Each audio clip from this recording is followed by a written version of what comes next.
Greetings, my ratlings. I am a rat who is paranoid, and I have returned from the trenches with more art for you all. You have not escaped me yet. So now, sit your asses down. I got the talking stick now.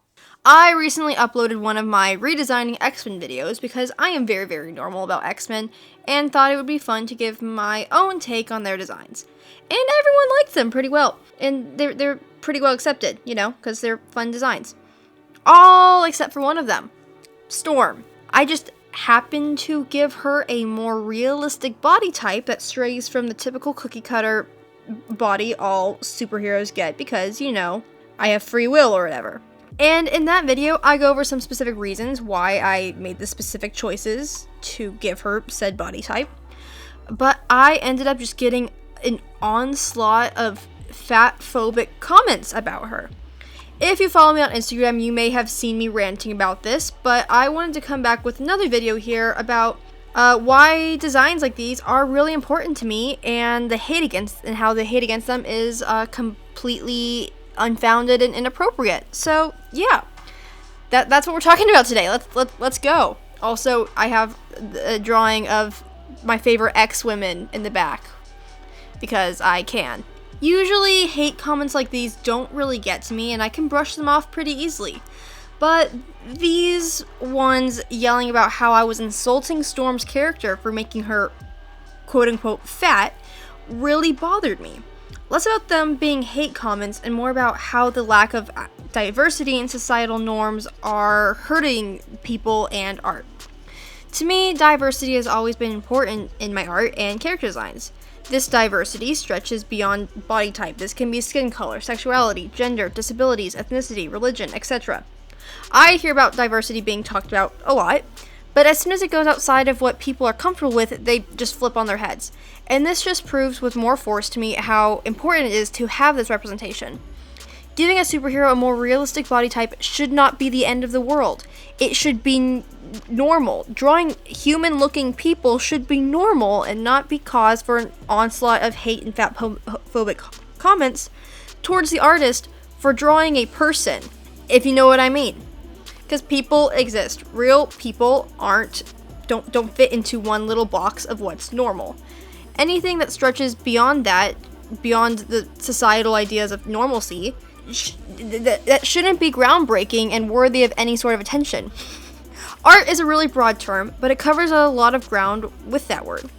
Everyone absorbs media and art to some extent. You can't really escape if you live out in like the middle of the nowhere under a rock and never talk to a human person in your life. And usually these art forms follow characters, and those characters are usually people or people adjacent, so we can better relate to them. Not always, but most of the time, bear with me here. Art mimics real life to some extent. That can mean it's a dystopian movie that takes place 500 years in the future on Mars. That's a commentary on the world today, or a silly little character design. And I'm trying to sum up art here, and it's very hard to combine all of that into a few sentences coherently, okay? But just stick with me. It's just unrealistic for that art only to mimic the parts of reality people like and want to think about and think that are normal. It's just that modern, Western, capitalistic, and usually Christian normative beliefs that are the default most of the time. People aren't a default, believe it or not. Not all people fit into this little box we have in our minds about what people are. And by believing that all characters should fall into said little box because making them anything else distracts from the story or doesn't, if you don't have a good reason, quote unquote, it just alienates real people further. Because believe it or not, there are a lot of different kinds of people in the world that don't fit into this little box that you have. Diversity in our art matters so much because it reflects more of the human experience. It fosters empathy and understanding by showcasing perspectives from different people and provides a platform for marginalized voices to be heard, ultimately creating a more inclusive and representative artistic landscape. It allows audiences to engage with art that resonates with their own identities and experiences while also exposing them to new viewpoints. It creates more space to be able to tell more and different kinds of stories. I hate to break it to you, but there's only so many stories that you can tell with the same cookie cutter character. The amount of copy and pasted art and stories I've seen because the creator refused to add in a touch more diversity or representation is frankly terrifying. Because there are so many stories to tell. Stories that come from all corners of the world, from all different lifestyles, from different religions and cultures and life experiences. And when art only reflects one little fraction of these, so many of these stories go unheard. And it leads to people that hear these stories believe that there's only one kind of story worth telling, which simply isn't true. But it's something that just gets baked into people from a very young age, and it kind of traps you into said little box, and deny your own life experiences and culture and beliefs, basically, because society decided that those stories aren't worth telling. And that frustrates me. And I'm glad that there's a much bigger push of late for more diversity, but just saying we need more diversity in art won't actually do anything. People actually need to create said art. And with things like social media that connect people from all across the world, we're slowly seeing more of it, but still, the mainstream bleeds down and affects everyone with the same ideas and defaults. And yeah, it takes work to break away from that. I'm not complaining to be perfect at this, but I've been trying.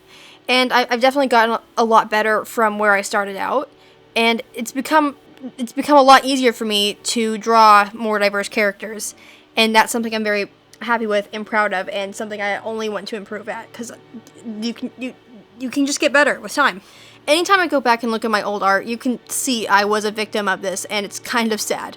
There's next to no diversity in my characters and their stories and designs, because that's all I was ever exposed to. All the characters in the books and stories I consumed all looked that way, so that's what I believed a character looked like. That's what I believed a person looked like, to be honest.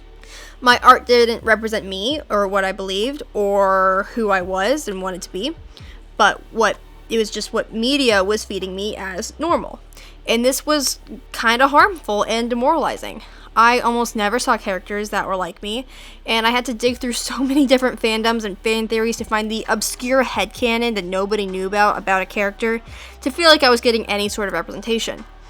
And a number of times I thought about creating characters that represented myself and my experiences better, but I inevitably didn't because it just felt like it would be too weird. Like there was some unspoken rules about characters and character designing, and by making them more diverse and representative, I'd be insulting someone or something, and it would be too niche and no one would like it. So it wasn't until years later that I actually did. And even now I have to override that little voice in my head that makes me default to this same thing and tells me not to do that little thing to diversify my characters more for those exact same fears I was having as a 10-year-old artist. And this is a problem, and that makes me sad.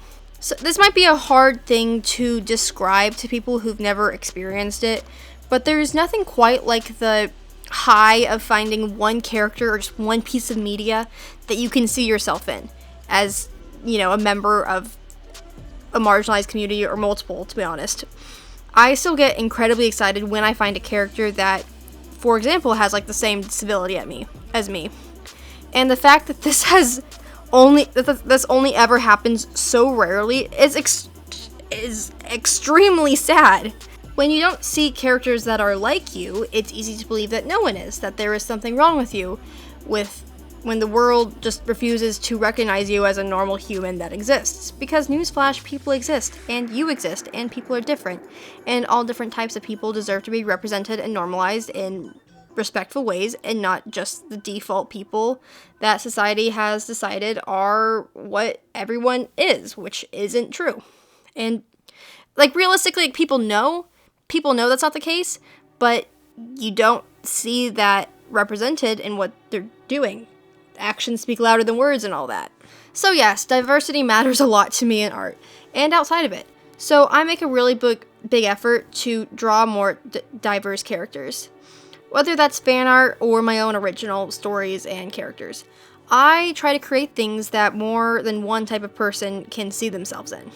My goal in everything that I create is that at least one person will look at it and feel seen by it.